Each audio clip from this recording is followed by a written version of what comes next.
Hello everyone, आप सभी का हमारे चैनल पर स्वागत है। इस चैनल पे हम लोग कंप्लीट मैथ्स पढ़ रहे हैं, एकदम बेसिक्स। यदि आप किसी भी कॉम्पिटिटिव एग्जाम का तैयारी कर रहे हैं तो आप हमारे साथ जुड़ सकते हैं। एक्चुअली अभी हम लोग तो प्रॉफिट एंड लॉस पढ़ रहे हैं और आज प्रॉफिट एंड लॉस में हम लोग डिस्काउंट से रिलेटेड क्वेश्चन को सॉल्व करें। ठीक है। वीडियो की जानकारी के लिए आप हमें टेलीग्राम में फॉलो कर सकते हैं। और चलिए आगे बढ़ते हैं आज के टॉपिक की ओर। ठीक है। डिस्काउंट से रिलेटेड आज हम लोग स्टार्ट कर रहे हैं।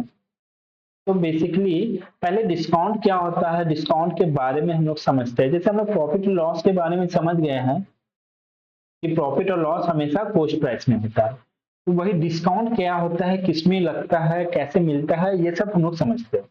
तो चलिए हम ना एक ग्राफ बना देते हैं। आपको एक तरफ सीपी लिखते हैं, एक तरफ हम एसपी लिखते हैं और एक तरफ हम क्या लिखते हैं, एमपी लिखते हैं, यानी मार्क प्राइस लिखते हैं। तो सीपी के बारे में आपको मालूम है कि सीपी क्या होता है, कॉस्ट प्राइस होता है। एसपी के बारे में मालूम है क्या होता है, एसपी होता है आपका सेलिंग प्राइस होता है। और एमपी के बारे में अभी तक हमने नहीं डिस्कस किया था। तो एमपी बेसिकली होता है मार्क प्राइस, जिसको हम लोग क्या बोलते हैं, अंकित मूल्य। अभी तक हम लोग जानते हैं कि प्रॉफिट और लॉस किस पे कैलकुलेट किया जाता था, तो प्रॉफिट और लॉस हमेशा कॉस्ट प्राइस पे कैलकुलेट किया जाता है। ठीक है।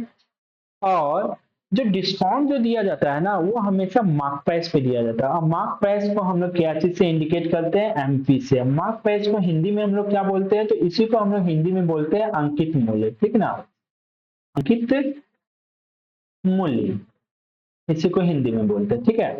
अब चलो हम लोग जैसे देखो कैसे सिस्टम काम करता है। जैसे आप एक दुकानदार हो तो समझो कैसे आप प्रॉफिट कमाते हो, क्या होता है ये हम लोग समझते हैं। जैसे मान लीजिए एक मॉल है, तो मॉल में कोई भी सामान अगर कोई भी वस्तु अगर कस्टमर को बेचा जाता है ना, तो मॉल भी कहीं ना कहीं से सामान लेकर के आता है, कोई मैन्युफैक्चरिंग कंपनी से। तो मान लेते हैं मॉल में एक सामान को लाएगा, एक जींस को, उसका दाम है 1,000 रुपये में उसने खरीदा। तो 1,000 रुपये में खरीदा तो ये 1,000 रुपया क्या हो गया, कॉस्ट प्राइस हो गया, यानी क्रय मूल्य हो गया। कोई भी सामान आप खरीदते तो वो कॉस्ट प्राइस है। अब दुकानदार क्या होता है ना, तो दुकानदार क्या करता है ना कि अब पोस्ट प्राइस में डिस्काउंट नहीं देता। जैसे आप दुकान जाओगे तो आपको डिस्काउंट देके सामान बेचता है, तो वो पोस्ट प्राइस में कभी डिस्काउंट नहीं देता है, क्योंकि पोस्ट प्राइस में डिस्काउंट देगा तो उसको लॉस हो जाएगा। वो क्या करता है, बहुत ही आराम से, चालाकी से, जो कोस्ट प्राइस 1,000 रुपये का सामान है ना, उसमें वो कितना रुपया लिख देता है, तो मान लीजिए वो उसमें 2,000 रुपया लिख देता है। तो जो लिखा हुआ प्राइस रहता है ना, वो मार्क प्राइस रहता है, यानी अंकित मूल्य रहता है। ठीक है, ध्यान देना।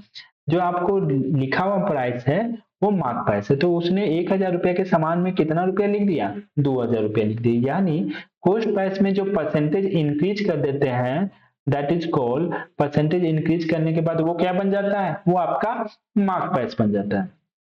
अब क्या करता है दुकानदार, मार्क प्राइस पे आपको डिस्काउंट देता है। जो जिस प्राइस पे डिस्काउंट देता है वो क्या कहलाता है, वो मार्क प्राइस। तो मार्क प्राइस पे आपको डिस्काउंट दे करके वो क्या कर देता है, आपको वो बेचता है। तो मार्क प्राइस में मान लो 2,000 रुपया है, 2,000 में 20% का मान लो आपको डिस्काउंट दे दिया है, परसेंटेज डिस्काउंट। डिस्काउंट हमेशा मार्क प्राइस में दिया जाता है। तो इसमें 2,000 में डिस्काउंट देके 400 रुपया का छूट देके आपको कितना में बेच दिया वो जींस, वो आपको 1,600 रुपया में, सॉरी, हाँ, वो आपको 1,600 रुपया में बेच दिया। आप भी खुश कि यार आपको 2,000 रुपया का जींस आपको 1,600 रुपया में मिल गया। लेकिन एक्चुअली में वो 2,000 का जींस नहीं था, वो कितने का था, 1,000 का। इस तरह से दुकानदार को कितना प्रॉफिट हो गया, इस तरह से दुकानदार ने टोटल 1,000 रुपया के सामान पे 1,600 रुपया का क्या कमा लिया, प्रॉफिट कमा लिया। तो प्रॉफिट और लॉस कैसे कैलकुलेट करते हैं, सीपी से। यहाँ होता है परसेंटेज प्रॉफिट। ठीक है। तो ध्यान देना, कॉस्ट प्राइस में परसेंटेज इंक्रीज करते हैं तो क्या बन जाता है आपका मार्क प्राइस। मार्क प्राइस में आप डिस्काउंट देते हैं तो ये क्या बन जाता है आपका सेलिंग प्राइस। और प्रॉफिट और लॉस हमेशा किससे कैलकुलेट करते हैं, कॉस्ट प्राइस से कैलकुलेट करते हैं। तो percentage profit and percentage loss हमेशा कॉस्ट प्राइस में कैलकुलेट होता है। अब देखो, तो फॉर्मूला के फॉर्म में भी लिख देते हैं। जैसे आपको मालूम है कि जैसे कॉस्ट प्राइस है, कॉस्ट प्राइस में परसेंटेज इंक्रीज कर देते हैं, यानी 100। परसेंटेज इंक्रीज मतलब 100 में जोड़ करके परसेंटेज को ऐड कर देना। जैसे प्रॉफिट लॉस कैलकुलेट करते थे ना, उसी तरह मार्क प्राइस भी कैलकुलेट करते हैं। 100 प्लस, यहाँ इंक्रीज आई से इंडिकेट कर रहे हैं। कॉस्ट प्राइस में अगर इंक्रीज कर देंगे ना 100 प्लस आई, डिवाइडेड बाय आप 100 कर दोगे तो ये क्या बन जाता है, मार्क प्राइस। कॉस्ट प्राइस में परसेंटेज इंक्रीज करने के बाद मार्क प्राइस बन जाता है, ध्यान देना। लेकिन एक चीज और ध्यान देना, कॉस्ट प्राइस में प्रॉफिट होने के बाद, प्रॉफिट भी क्या होता है, प्रॉफिट भी एक तरह का इंक्रीमेंट ही है, यानी लाभ हो रहा है, यानी जुड़ रहा है। तो कॉस्ट प्राइस में प्रॉफिट होता है तो क्या लिखते हैं, 100 प्लस पी लिखते हैं। कॉस्ट प्राइस में प्रॉफिट होता है तो 100 plus P upon 100 equal to ये क्या बन जाता है, ये आपका सेलिंग प्राइस बन जाता है। तो लैंग्वेज को हमेशा ध्यान देंगे। कॉस्ट प्राइस में परसेंटेज प्रॉफिट होने के बाद आपका सेलिंग प्राइस बनता है, और कॉस्ट प्राइस में परसेंटेज इंक्रीज होने के बाद आपका मार्क प्राइस बनता है। लैंग्वेज को ध्यान देंगे। तो कॉस्ट प्राइस में परसेंटेज प्रॉफिट हुआ तो आपका सेलिंग प्राइस। तो देखो यहाँ पे हमने अभी हम लोग मार्क प्राइस के बारे में पढ़ रहे हैं। तो कॉस्ट प्राइस में परसेंटेज इंक्रीज किए यानी 100 प्लस आई किए तो ये मार्क प्राइस बना, मार्क प्राइस बन गया। अब आप क्या करते हैं, मार्क प्राइस में आप डिस्काउंट देते हैं। डिस्काउंट मतलब छूट, यानी तो परसेंटेज में जब छूट दे रहे हैं यानी डिस्काउंट दे रहे हैं तो 100 में माइनस करते हैं। तो 100 माइनस डिस्काउंट को डी से इंडिकेट किए, ठीक ना। 100 माइनस डी अपॉन 100 यानी कॉस्ट प्राइस में डिस्काउंट देने के बाद, सॉरी मार्क प्राइस में डिस्काउंट देने के बाद क्या बन जाता है आपका, ये सेलिंग प्राइस। तो मार्क प्राइस अगर जो भी है तो मार्क प्राइस को हमने एमपी से डिनोट किया, तो इसमें डिस्काउंट दिया 100 minus D upon 100 equal to selling price बन गया, ठीक है। अब देखो मार्क प्राइस में डिस्काउंट देने के बाद सेलिंग प्राइस बढ़ रहा है, और कॉस्ट प्राइस में ये जो फॉर्मूला यहाँ पे लिखे, कॉस्ट प्राइस में प्रॉफिट होने के बाद भी तो सेलिंग प्राइस बनता है। कॉस्ट प्राइस में जो प्रॉफिट होता है 100 plus P upon 100 equal to, ये तब भी तो आपका सेलिंग प्राइस बनता है ना दोस्त। तो यहाँ से एक रिलेशन बनता है, रिलेशन निकलता है जो आपके आने वाले क्वेश्चन में बहुत इंपॉर्टेंट होगा। ये सेलिंग प्राइस अगर आपका इक्वल है, इक्वल ही है, ठीक ना। तो जब दोनों सेलिंग प्राइस इक्वल है तो ये दोनों भी तो आपस में इक्वल हो जाएगा ना, कॉस्ट प्राइस और मार्क प्राइस। और जब कॉस्ट प्राइस और मार्क प्राइस आपका इक्वल होगा तो हम आप ऐसे लिख सकते हैं यहाँ पे CP 100 plus P upon 100 equal to MP 100 minus D upon 100, यानी कॉस्ट प्राइस में परसेंटेज प्रॉफिट हो रहा है इक्वल टू क्या होगा, एमपी में 100 माइनस डी अपॉन 100 के बराबर होगा, यानी डिस्काउंट के बराबर होगा। कब होगा, जब दोनों सेलिंग प्राइस आपका बराबर है तो ये दोनों भी आपस में बराबर होगा। तो यहाँ से ये 100 कट जाएगा, तो यहाँ से एक रिलेशन आता है, तो CP upon MP equal to आपका आता है यहाँ पे 100 minus D upon 100 plus P. ये बहुत इंपॉर्टेंट रिलेशन है जो आपके क्वेश्चन में बहुत हेल्प करेगा, ठीक है ना, आने वाले क्वेश्चन में। तो इसको ध्यान देंगे, 100 minus D upon 100 plus P, CP बटा एमपी का रिलेशन। अब आपको पता है ये तो चल गया, अब आपको ये भी तो पता चल गया ना, ये रिलेशन तो निकल गया। अब इसके बाद आपको अगर मान लो आपका मार्क प्राइस आपको दिया हुआ है, मार्क प्राइस आपको दिया हुआ है 500 रुपया, ठीक है, और सेलिंग प्राइस आपको दे दिया है कितना रुपया, 400 रुपया। एक छोटा सा एग्जांपल दे रहे हैं। तो आपको पता है कि डिस्काउंट किस पे निकलता है, हमेशा मार्क प्राइस, और मार्क प्राइस में डिस्काउंट देने के बाद क्या बनता है, तो सेलिंग प्राइस। तो यहाँ से जब भी आपसे पूछा जाए कि कितना का डिस्काउंट दिया गया है तो डिस्काउंट कैसे निकालेंगे, तो डिस्काउंट इक्वल टू क्या हो जाएगा, मार्क प्राइस में आप सेलिंग प्राइस को माइनस कर देंगे तो डिस्काउंट निकल जाएगा। यानी 500 रुपया का सामान आप 400 रुपया में बेच रहे हैं, यानी कितना का डिस्काउंट हो गया, यहाँ पे 100 रुपया का डिस्काउंट हो गया। ये होता है डिस्काउंट। तो डिस्काउंट का फॉर्मूला भी पता चल गया, discount equal to MP minus SP होता है, mark price minus selling price. जब आप डिस्काउंट निकाल लिए तो परसेंटेज डिस्काउंट भी तो पूछा जाएगा ना, जैसे परसेंटेज प्रॉफिट पूछा जाता है, परसेंटेज लॉस पूछा जाता है, उसी तरह परसेंटेज डिस्काउंट भी पूछा जाएगा। परसेंटेज डिस्काउंट इक्वल टू क्या होता है दोस्तों, परसेंटेज डिस्काउंट इक्वल टू होता है डिस्काउंट यानी जो छूट दिए डिवाइडेड बाय, जैसे परसेंटेज प्रॉफिट क्या होता था, profit divided by cost price, क्योंकि प्रॉफिट और लॉस कॉस्ट प्राइस पे निकलता था। उसी तरह परसेंटेज डिस्काउंट निकालेंगे तो डिस्काउंट डिवाइडेड बाय, डिस्काउंट आपका हमेशा मार्क प्राइस पे निकलता है, तो नीचे आप एमपी लिखेंगे, मार्क प्राइस इनटू 100, ठीक है। ये हो गया आपका परसेंटेज डिस्काउंट निकालने के लिए। अब मान लो कभी कभी क्या होता है ना, आपको ना सक्सेसिव डिस्काउंट देता है, सक्सेसिव डिस्काउंट यानी लगातार डिस्काउंट देता है, पहले x प्रतिशत का डिस्काउंट दिया फिर y प्रतिशत का डिस्काउंट दिया, सक्सेसिव मतलब लगातार। तो डिस्काउंट कैसे निकालते हैं, तब आपको डायरेक्टली अगर डिस्काउंट निकालना हो, जैसे कुछ नहीं दिया हुआ, ना मार्क प्राइस दिया हुआ ना सेलिंग प्राइस दिया हुआ, और बोल दिया एक बार एक वस्तु में 10% का डिस्काउंट दिया, एक में 20% का, तो बताइए टोटल डिस्काउंट कितना है। तो आप डायरेक्टली सॉल्व कर देंगे, x plus y plus x into y divided by 100, नहीं, x प्लस वाई यहाँ पे minus x into y divided by 100, ये डायरेक्ट डिस्काउंट का फॉर्मूला होता है। एक्चुअली में ये सक्सेसिव का फॉर्मूला है, लेकिन डायरेक्ट आपसे डिस्काउंट पूछा जाए, अगर दो को डिस्काउंट दे दिया जाए तो आप डायरेक्ट लिखेंगे x plus y minus x into y divided by 100, ये होता है डायरेक्ट डिस्काउंट का फॉर्मूला। चलो अब ना ये सब जो बेसिक है ना, इसको क्वेश्चन में इंप्लीमेंट करके देखते हैं क्या अप्लाई हो पा रहा है क्या। थोड़ा सा दिमाग में ये रखना है कि मार्क प्राइस में डिस्काउंट देने के बाद सेलिंग प्राइस बनता है, और प्रॉफिट और लॉस हमेशा आपका किस पे होता है, कॉस्ट प्राइस पे होता है। ठीक है ना, बस इतना ध्यान रखो और आगे हम लोग सॉल्व करते हैं।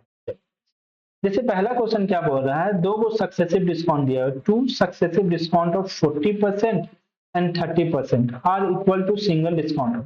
दो को डिस्काउंट दिया गया है 40% का 30% का, तो बोल रहा है ये डिस्काउंट जो दोनों को मिला देंगे ना, तो सिंगल डिस्काउंट बताओ कितना प्रतिशत का होगा। तो अभी हमने बताया है कि सक्सेसिव का फॉर्मूला होता है x plus y plus x into y divided by 100, ये होता है सक्सेसिव का फॉर्मूला। ठीक है ना, लेकिन जब इसको डिस्काउंट के फॉर्म में लिखते हैं तो डायरेक्ट आप ऐसे भी लिख सकते हैं x plus y minus x y divided by 100। जब आपको डिस्काउंट सिर्फ निकालना रहे ना तो ये कर देना डिस्काउंट। ठीक है ना, चलो सॉल्व करते हैं। एक्स पहला वाला 40% है, दूसरा 30% है, तो एक्स की जगह आप 40 लिख लो plus 30 minus minus 40 into 30 x into y है ना जी, 40 इंटू 30 डिवाइडेड बाय आप क्या कर दोगे 100 कर दोगे। तो 40 30 कितना हो गया 70, यहाँ से 2 जीरो कट गया तो चौथिया कितना हो गया -12। 70 में आप 12 माइनस कर देंगे तो कितना हो जाएगा, 70 में आप 12 माइनस कर दिए तो यहाँ पे आपका हो जाएगा 58 हो गया। दैट इज योर आपका आंसर हो गया, समझ में आया। तो आपका 58% आपका ऑप्शन नंबर सी हो गया। क्लियर है, नेक्स्ट क्वेश्चन को देखते हैं। 58% that is your answer. Next question क्या बोल रहा है, द सक्सेस, अच्छा इसमें और एक तरीका से बता दीजिए। ये तो आप सक्सेसिव का फॉर्मूला लगा करके भी आप डिस्काउंट निकाल सकते हैं, अदरवाइज आप रेशियो से भी निकाल सकते हैं। तो रेशियो से कैसे निकालेंगे डिस्काउंट, तो पहले आपका डिस्काउंट कितना प्रतिशत का दिया हुआ है 40% का। 40% को ना रेशियो के फॉर्म में कितना लिखते हैं, तो 40/100 करेंगे तो कट कर देंगे तो 2/5 हो जाएगा। यानी 5 रुपया का सामान में 2 रुपये का डिस्काउंट दिया जा रहा है, यानी कितना में बेचा जा रहा है 3 रुपया में। ठीक है, उसी तरह दूसरा डिस्काउंट कितना प्रतिशत का दिया गया है 30%। 30% को क्या 30/100 लिखेंगे तो 3/10 लिख सकते हैं।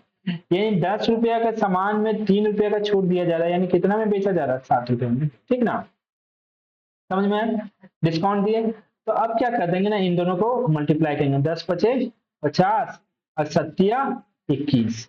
तो 50 रुपया का सामान आप कितना में बेच रहे हैं 21 रुपया में, यानी कितना का डिस्काउंट मिल रहा है, तो यहाँ पे माइनस कर देंगे 21 को, तो यहाँ 9 29। तो परसेंटेज डिस्काउंट निकालते हैं, तो परसेंटेज डिस्काउंट इक्वल टू होता है डिस्काउंट कितना रुपए का दिया जा रहा है 29 डिवाइडेड बाय यहाँ पे क्या है मार्क प्राइस आपका कितना है 50 इंटू 100 कर देंगे। तो 50 से 100 कितना बार में 2 बार में, और 29 दूनी कितना हो गया आपका 58%। ठीक है, इधर आप मार्क प्राइस लिख लो, इधर आप कितना लिख लो सेलिंग प्राइस, क्योंकि मार्क प्राइस में डिस्काउंट देने के बाद सेलिंग प्राइस बनता है। फिर से समझा रहे हैं, आपको 40% का डिस्काउंट दिया गया, तो 40% को कितना लिखते हैं 2/5, यानी 5 रुपए के सामान में नीचे 5 रुपये, नीचे का 5 रुपये को हम मार्क प्राइस मान लिए, 5 रुपए के सामान में कितना का डिस्काउंट दिया गया 2 रुपया का डिस्काउंट दिया गया, यानी सेलिंग प्राइस कितना हो गया 3 रुपया।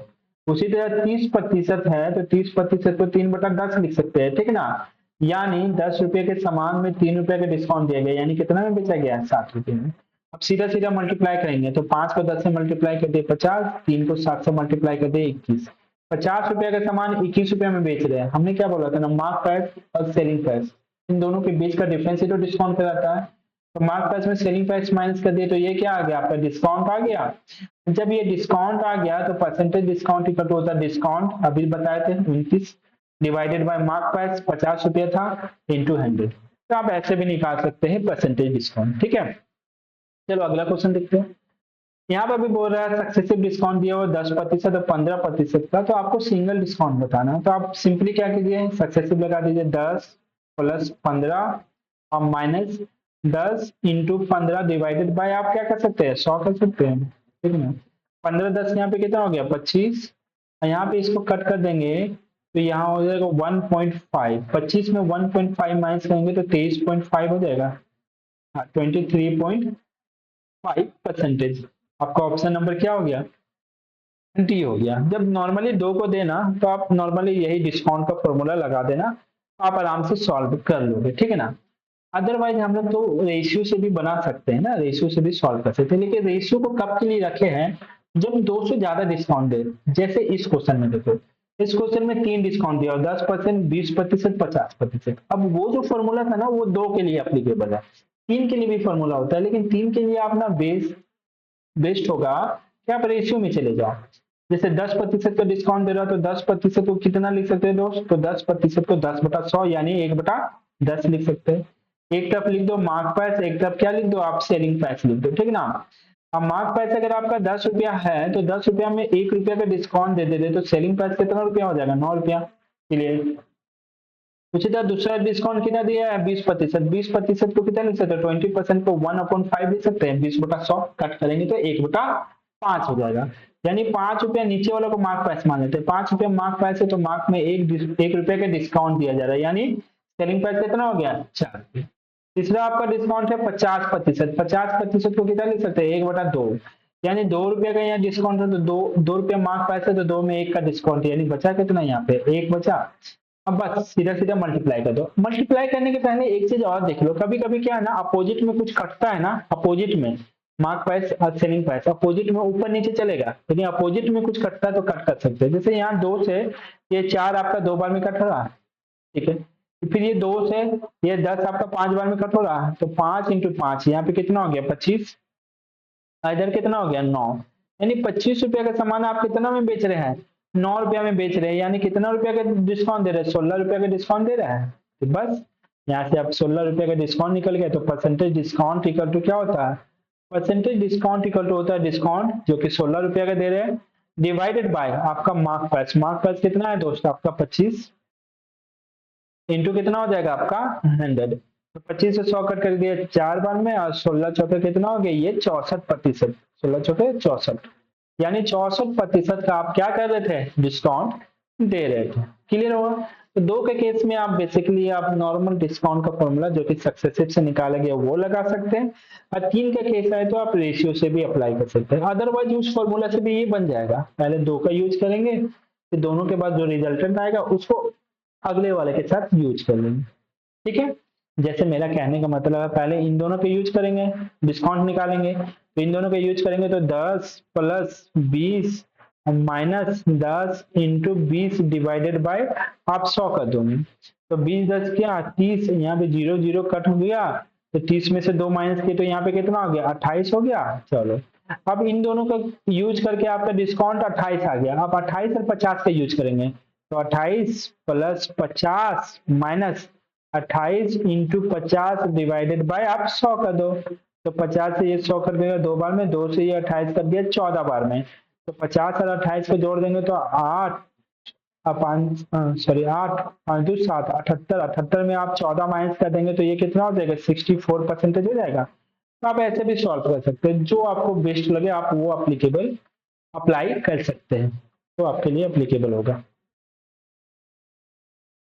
ठीक है। अब देखिए ये क्वेश्चन आपका एग्जाम में आया हुआ है, एक कंपनी ना ऑफर कर रहा है 4 टाइप ऑफ सक्सेसिव डिस्काउंट, ठीक है ना, 4 तरह का डिस्काउंट दे रहा है। Which offer is best for company? कौन सा ऑफर बेस्ट होगा कंपनी के लिए? ध्यान देना, क्वेश्चन को अच्छे से पढ़ना। एक कंपनी आपको 4 तरह का डिस्काउंट का ऑफर कर रहा है, which offer is best for company, company के लिए कौन बेस्ट होगा और कस्टमर के लिए कौन बेस्ट होगा, इस पे ध्यान देना। हम अगर मेरा अगर कंपनी है तो हम मेरे लिए कौन बेस्ट होगा? जब आपको आप सबसे कम डिस्काउंट वाला पसंद कर लेंगे तो वो मेरे लिए बेस्ट होगा, कंपनी के लिए। लेकिन कस्टमर के लिए कौन सा बेस्ट होगा? जो सबसे ज्यादा डिस्काउंट वाला वो सेलेक्ट कर लेगा, वही ना। मान लो ये 100 रुपए का पेन है, 100 रुपए का पेन है, आपको 4 तरह का डिस्काउंट दे रहे हैं, 10% का, 20% का, 30% का, 40% का। तो कंपनी के लिए कौन सा बेस्ट होगा? अगर कस्टमर 10% वाला यानी सबसे कम वाला डिस्काउंट पसंद कर ले तो कंपनी के लिए बेस्ट होगा, कंपनी 90 रुपया में बेच देगा। लेकिन अगर कस्टमर के लिए कौन सा बेस्ट होगा? तो कस्टमर अगर 40% डिस्काउंट ले लेगा, यानी इस पेन को 60 रुपया में खरीद लेगा, तो उसके लिए तो वही बेस्ट है ना। तो याद रखना कंपनी के लिए बोला गया है, तो जो वैल्यू सबसे क्या होगा, मतलब जो सबसे यहाँ पे जो बड़ा होगा वो कंपनी के लिए सबसे छोटा होगा, और जो वैल्यू सबसे छोटा होगा वो कंपनी के लिए सबसे बड़ा होगा। यानी कहने का मतलब समझो, चलो सॉल्व करते हैं फिर पता चल जाएगा। दो दो को डिस्काउंट दिया गया है, यहाँ देखो 25% और 15%, यहाँ पे देखो 30%, 10%, यहाँ देखो 35% और 5%, यहाँ दोनों 20% का डिस्काउंट दिया गया है। अब देखो सबको जोड़ने के बाद देखो 25 और 15 को जोड़ेंगे तो कितना होगा 40, 30 और 10 को जोड़ेंगे तो 40, 35 और 5 को जोड़ेंगे 40 और 20 को जोड़ेंगे तो 40। फॉर्मूला तो आपको मालूम है क्या होता है, x plus y minus x into y divided by 100। अब आप नोटिस करो एक चीज कि इन सब में x प्लस वाई का वैल्यू सेम है, यानी 25 प्लस 15 करेंगे तब भी यहाँ पे 40 हो जाएगा, 30 प्लस 10 करेंगे तब भी यहाँ पे 40 हो जाएगा, 35 प्लस 5 करेंगे तब भी यहाँ 40 हो जाएगा, और 20 प्लस 20 करेंगे तब भी 40 हो जाएगा। ठीक है, अब तो सारा का सारा वैल्यू डिपेंड किस पे करता है, x इंटू वाई पे डिपेंड करता है, x इंटू वाई पे डिपेंड कर रहा है। तो x इंटू वाई पे डिपेंड कर रहा है तो सब यहाँ पे माइनस होगा, ये भी माइनस होगा, ये भी माइनस होगा, ये भी माइनस होगा। अब बताओ x इंटू वाई का वैल्यू जितना नजदीक होगा, यानी जैसे आपको दिखाते हैं 25 को 15 से मल्टीप्लाई करेंगे तो 25 पचे 125 के 5 12, 25 और 12 यानी 3.75 हो जाएगा। यानी इन दोनों को मल्टीप्लाई करके 100 से डिवाइड करेंगे तो 3.75। 30 को 10 से मल्टीप्लाई करेंगे तो यहाँ पे कितना होगा 300, और 100 से डिवाइड करेंगे तो 3 हो जाएगा। 35 को 5 से मल्टीप्लाई करेंगे तो 25 25 5 15 16 17 1.75 होगा। अब 20 को 20 से मल्टीप्लाई करेंगे तो आपका होगा 400 400, यहाँ पे 4.0 होगा। अब आप ही देखो कि देखो सबसे कम डिस्काउंट किस पे दिया जा रहा है, सबसे ज्यादा डिस्काउंट किस पे दिया जा रहा है, तो डिपेंड किस पे कर रहा है, सिर्फ और सिर्फ आपका इस वैल्यू पे डिपेंड कर रहा है, इधर वाला वैल्यू पे डिपेंड कर रहा है। यानी जब भी आपका वैल्यू का सम बराबर हो, यानी सब में जोड़ने के बाद सेम वैल्यू आ रहा हो, तो आप ना सिर्फ और सिर्फ आपका इधर वाला वैल्यू पे डिपेंड कर रहा है, और इधर का वैल्यू जितना क्लोज होगा उतना बड़ा होगा। यानी देखो यहाँ पे 20 और 20 है, दोनों तो सेम है, तो 20 और 20 का वैल्यू 40 हो गया। यहाँ देखो 35 और 5 डिफरेंस, 35 और 5 के बीच का डिफरेंस कितना का है, बहुत ज्यादा 30 का डिफरेंस है, तो इसका वैल्यू 1.75 आया है। देखो 30 और 10 40, 30,000, इन दोनों के बीच का डिफरेंस कितना है, 20 का डिफरेंस है, तो यहाँ पे 3 आया है। जैसे डिफरेंस कम हो रहा है तो वैल्यू बड़ा हो रहा है। यहाँ देखो 25 और 15 डिफरेंस कितना का है, 25 और 15, यहाँ पे सिर्फ 10 का डिफरेंस है, तो वैल्यू कितना हो गया 3.75। यानी डिफरेंस, यानी दोनों नंबर के बीच का अंतर जितना कम होगा वैल्यू आपका उतना बड़ा होते जाएगा। अब वैल्यू जितना बड़ा होगा, ये वैल्यू जितना बड़ा होगा डिस्काउंट आपको उतना क्या कम मिलेगा। यानी ये 3.75, मेरे कहने का मतलब है 40 में अगर आप 3.75 किए तो जो भी वैल्यू आ रहा है, जो भी आप वैल्यू आ रहा है, यानी यहाँ पे 0.25 हो जाएगा, और 3 माइनस कर दिए तो यहाँ पे हो जाएगा 36.25 आया ये वैल्यू। अब देखो 40 में 1.75 माइनस करेंगे तो यहाँ पे भी 25 हो जाएगा, यहाँ पे 38.25। यानी ये जो मल्टीपल का वैल्यू ये जितना इधर बड़ा होगा तो आपका एक्चुअल में डिस्काउंट उतना ही छोटा हो जाएगा। समझ में आ रहा है, एक्चुअल में डिस्काउंट उतना ही छोटा होगा। तो आपसे बोला है कंपनी के लिए कौन सा बेस्ट होगा, तो कंपनी जितना कम डिस्काउंट देगी, जितना कम डिस्काउंट देगी वो बेस्ट होगा। तो भाई यहाँ पे देखो 40 में ये 4 माइनस कर देंगे तो डिस्काउंट कितना प्रतिशत का मिलेगा, 36% का मिलेगा। यानी आपको इतना कैलकुलेट करने का जरूरत नहीं पड़ेगा, जब 4 या 5 देगा आपको ना तो कैलकुलेट करने की जरूरत नहीं पड़ेगा। अब कंपनी के हिसाब से देखना है कि कौन सा बेस्ट है कंपनी के लिए, यानी जो सबसे कम डिस्काउंट देगा। तो सबसे कम डिस्काउंट क्या देगा ना, जब डिफरेंस बहुत कम हो, यानी जितना कम डिफरेंस हो उतना बड़ा वैल्यू होगा मल्टीपल का। तो आप डायरेक्टली यहाँ पे बोथ 20% ईच जो लिखा है ना, ये आप मार देंगे, इसमें आपको 36% का डिस्काउंट होगा। अगर कस्टमर के हिसाब से पूछा जाए कि बताओ कस्टमर को के लिए कौन सा बेस्ट होगा, कौन सा बेस्ट होगा, तो भाई इन दोनों के बीच में जो 35 प्लस 5 सम तो बराबर आ रहा है, डिफरेंस कितना का है 30 का। जितना ज्यादा का डिफरेंस होगा यानी मल्टीपल का वैल्यू उतना छोटा होगा, यानी डिस्काउंट उतना ज्यादा मिलेगा। यानी 40 माइनस 1.5 यानी 38.25% से यहाँ पे क्या मिला डिस्काउंट। तो कस्टमर के लिए ये है, ठीक है। और दुकानदार यानी कंपनी के लिए कौन सा बेस्ट रहेगा, ये रहेगा। तो जब भी क्वेश्चन आएगा आपके एग्जाम में तो थोड़ा ध्यान देना, इसके रिस्पेक्ट में पूछा जा रहा है, तब आप अच्छे से मार पाओगे, ठीक है। अगला क्वेश्चन देखते हैं। देखो यहाँ पे भी देखिए क्या गया है, दो को सक्सेसिव डिस्काउंट, यहाँ पे आपको 4 तरह का डिस्काउंट दिया गया है। और क्या पूछा जा रहा है, retailer offer following discount scheme for a buyer on an article, article में डिस्काउंट दे रहा है। तो बोल रहा था selling price will be minimum under which scheme, यानी सेलिंग प्राइस सबसे कम किस में होगा, यानी जिसमें सबसे ज्यादा डिस्काउंट मिलेगा वही होगा। अभी बताएं सेलिंग प्राइस सबसे कम किस में होगा, जिसमें सबसे ज्यादा डिस्काउंट मिलेगा। और सबसे ज्यादा डिस्काउंट किस में मिलेगा, तो पहले ये आप देख लो, यहाँ पे दो को सक्सेसिव डिस्काउंट दे रहा है 10% का, यहाँ पे दो को सक्सेसिव डिस्काउंट दे रहा है 12 और 8, यहाँ पे दो को 10% का दे रहा है, यानी 10-10-20 जोड़ने पे आ रहा है, 12-8 यहाँ पे भी जोड़ने पे 20 आ रहा है, 15 और 5 यहाँ पे भी जोड़ने पे 20 आ रहा है, और यहाँ पे डिस्काउंट दे रहा है 20% का। तो हमने क्या बोला था, आपको लिखने की जरूरत नहीं है, आप डायरेक्ट सॉल्व कर सकते हैं। आपको जोड़ने पे तो 20-20-20 आ रहा है, आप ऐसे 20-20-20 मन में लिख लोगे, 20-20-20-20, यानी सबसे ज्यादा डिस्काउंट किसमें मिला, यानी सेलिंग प्राइस सबसे कम होगा, सबसे ज्यादा डिस्काउंट। तो हमने क्या बोला था, वैल्यू सबसे ज्यादा बड़ा कब होता है, जब वो सबसे क्लोज होता है, सबसे क्लोज होता है, ठीक ना। तो सबसे क्लोज होता है, तो देखो यहाँ डिस्काउंट 20, अरे यार यहाँ पे, अच्छा ये अकेला सिंगल डिस्काउंट है 20% का, ध्यान देना यहाँ पे दो को डिस्काउंट नहीं है, ये सिंगल डिस्काउंट है 20% का, ये तो अकेला है 20%, रहने दो। बाकी इन तीनों में दो दो को वैल्यू दिया हुआ है, तो इन दोनों का भी सम 20 हो रहा है, इन दोनों का भी सम 20 हो रहा है, इन दोनों का भी सम 20 हो रहा है, ठीक ना। तो सबसे बड़ा वैल्यू कब होता है, जब ना डिफरेंस बहुत कम होता है। तो डिफरेंस यहाँ पे देखो पहला भी 10 है, दूसरा भी 10 है, तो 10-10 का वैल्यू कितना होगा, 100, तो 1.00 हो जाएगा। यहाँ पे देखो 12 और 8 है, डिफरेंस यहाँ पे, वहां पे डिफरेंस 0 का था, यहाँ 12 और 8 के बीच का डिफरेंस क्या है, 12-96, तो यहाँ पे 0.96 हो जाएगा। यहाँ पे देखो 15 और 5 है, तो 15 पचे कितना, यहाँ पे देखो डिफरेंस बढ़ गया, तो यहाँ पे वैल्यू कितना हो गया, 0.75 हो गया। तो यहाँ इन सब में डिस्काउंट कितना पर, ये हो गया आपका 19% का, ये हो गया आपका ये भी आपका 6-4-10, 19.04% का हो गया, ये हो गया 19.25% का हो गया। तो सबसे ज्यादा डिस्काउंट किस पे दिया जा रहा है, तो ऑब्वियसली सबसे ज्यादा डिस्काउंट यहाँ 20% में ही दिया जा रहा है, ये अकेला इक्विवेलेंट है। बाकी सब में तो वैल्यू कहीं ना कहीं आपका कम होते जा रहा है, ठीक ना।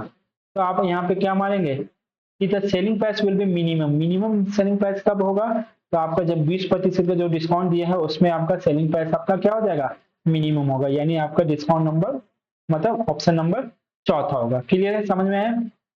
और आप इससे भी अंदाजा लगा लेना कि वैल्यू से ही आप अंदाजा लगा सकते हैं कि डिफरेंस अगर कम है, यहाँ तो एक वो सिंगल डिस्काउंट दे दिया था ना, इसीलिए आपको ये आ गया। अदरवाइज अगर डिफरेंस का बात होता तो डायरेक्ट आप डिफरेंस देख के देख लेते, जिसका डिफरेंस सबसे कम है उसका वैल्यू सबसे बड़ा होता है, जिसका वैल्यू सबसे बड़ा होगा वही ओवरऑल वैल्यू को क्या कर देगा, छोटा कर देगा। ओवरऑल वैल्यू इधर वाला है 20, और सबसे बड़ा वैल्यू इन लोगों में किसका था, 10 और 10, 10 और 10 के बीच का डिफरेंस कितना, 0 था, तो यहाँ एक आया था, सबसे बड़ा वैल्यू तो एक ही है ना, 0.96, 0.75 में, तो 20 में एक माइनस किया तो आपका आंसर कितना हो गया, 19 आ गया। क्लियर है, चलो अगला देखते हैं। During a New Year sale, a shopkeeper offer a discount scheme to his customer. देखो न्यू ईयर का सेल हो रहा था, तो शॉपकीपर ने ना डिस्काउंट ऑफर किया। अब कैसे डिस्काउंट ऑफर किया, तो बोला buy 5 sweater get 2 sweater free, यानी 5 को स्वेटर खरीदने पे आपको ना 2 को स्वेटर क्या होता है, फ्री मिलता है। तो आपसे पूछा गया है कि डिस्काउंट परसेंटेज बताइए। तो देखो 5 स्वेटर खरीदा और 2 स्वेटर फ्री मिला, यानी टोटल स्वेटर आपने कितना दिया, 7, तो 7 तो आपका टोटल मार्क प्राइस था, लेकिन फ्री कितना मिला उसमें, तो 7 में जो फ्री दिया गया उसको ऊपर लिखेंगे 2/7 इंटू 100, ठीक है ना। तो ये 28.14 पूर्णांक 2/7 होगा, यानी 28.4/7% हो जाएगा। हाँ 28.4/7% हो जाएगा। अब देखो हमेशा ध्यान देना, जब भी ऐसे बोले ना 5 स्वेटर खरीदने पे 2 स्वेटर फ्री मिला, तो पहले आप क्या करेंगे, 5 और 2 कितना हो गया, टोटल 7, तो 7 आप नीचे लिखोगे, और जितना फ्री मिला है ना उसको आप ऊपर लिख देंगे, 2 फ्री मिला ना, तो 2/7 इंटू 100, तो आपका ये हो जाएगा। जैसे हम बोलेंगे कि 5 केजी मैंगो खरीदने पे 1 केजी फ्री मिला, 1 केजी फ्री मिला, तो कितना डिस्काउंट हुआ, तो आप सिंपल करेंगे 5 + 1, यानी टोटल 6 हो जाएगा, तो 6 टोटल हो गया, और जो फ्री मिला है ना उसको ऊपर लिखेंगे, तो 6/1 इंटू 100, तो तो यहाँ पे कितना प्रतिशत का डिस्काउंट हो गया, तो 16.2/3% का ये आपका डिस्काउंट हो गया। उसी तरह अगर आपसे बोल दिया जाए कि 4 केजी आम खरीदने पे, 4 केजी मैंगो खरीदने पे आपको 3 केजी फ्री मिलता है, तो बताइए कितना प्रतिशत का डिस्काउंट है। तो पहले आप क्या करेंगे, 4 प्लस 3 कितना हो गया, 7। तो 7 तो है आपका टोटल, तो टोटल आप नीचे लिखेंगे, 3 केजी आपने फ्री दिया है, तो 3/7 इंटू 100, लगभग 42, 14.2/42 पूर्णांक 6/7% आपका आंसर आएगा। तो इस तरह से जब आपको आर्टिकल के बेस में बताया जाता है कि ऐसे आपको डिस्काउंट फ्री दिया जा रहा है, तो आप इस तरह से आप डिस्काउंट निकालते हैं। ठीक है, तो चलो आज यहीं तक रहने देते हैं। नेक्स्ट क्लास में हम लोग ना और भी अच्छे क्वेश्चन को लेकर के आएंगे। तब तक के लिए टेक केयर। और वीडियो की जानकारी के लिए आप हमें टेलीग्राम में फॉलो कर सकते हैं। टेलीग्राम का लिंक डिस्क्रिप्शन में दिया गया है। अगर आपको कोई भी डाउट हो तो आप हमसे पूछ सकते हैं, और टेलीग्राम में भी मैसेज कर सकते हैं। टेलीग्राम में मैसेज नहीं, यहाँ यूट्यूब में मैसेज कर सकते हैं, उसका रिप्लाई आपको जरूर दिया जाएगा। ठीक है।